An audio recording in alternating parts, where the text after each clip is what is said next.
Hi everyone, in this video I'm going to show you how to repost Instagram post, right? So I have just found a trick and I will show you how I do it.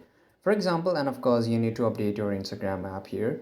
And once you're here, let me just take you to, I will show you the first for the reels and then I will show you for the post.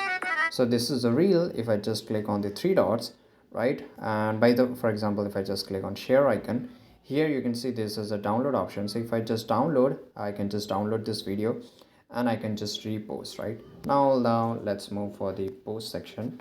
So for example, if I want to repost, let's say that this is a post I want to repost.